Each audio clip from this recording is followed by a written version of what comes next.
Hi, this is Richard Sims, editor with CrappieNOW.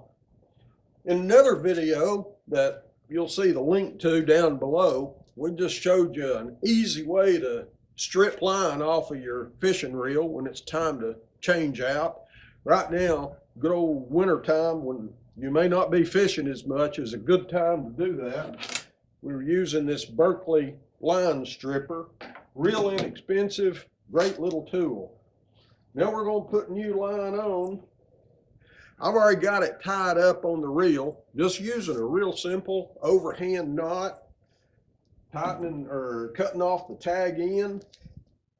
Just hold her tight and start reeling it up off the end of the spool.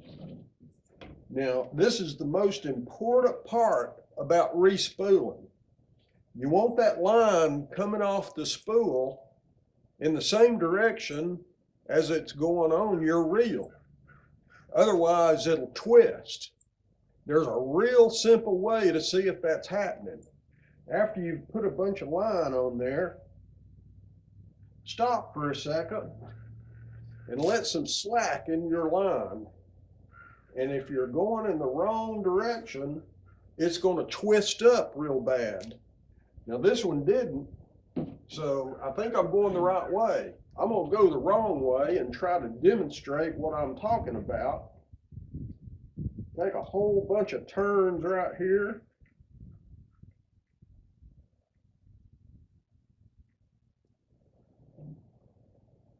And this 4-pound test is hard to see, but you see when I put slack in it, the line twists up real bad when I give it slack.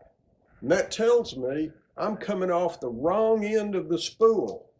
So I flip it over, go the opposite direction, and that means it's coming off the line spool in the same direction that it's going onto your reel. And that's the best way in the world to avoid a twisted line when you're respooling. I'm going to take a whole bunch of turns here and show you again what I'm talking about. This is 4-pound test, so it's taking quite a bit of line.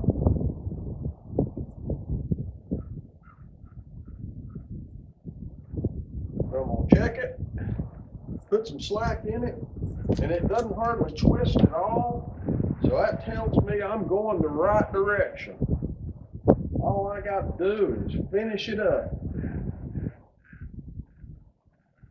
You can see I always hold that line between my finger and thumb and keep tension on it, of course. That's pretty basic, but you want to keep tension on it as you're putting it on that reel.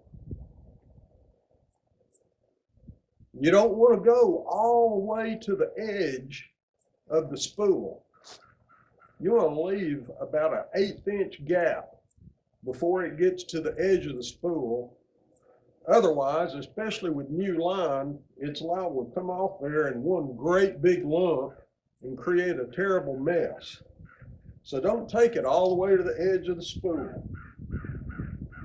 Stop it just a little bit short of the edge of the spool and you're ready to go. This is another great little tool I carry all the time. It's called a boomerang snipper. And it's super. It cuts braid, mono. It's a fantastic little tool. Just Google boomerang line cutter. Okay, that's all there is to it. Pretty basic, pretty simple. Hope some of you learned something. Thank you for reading and watching.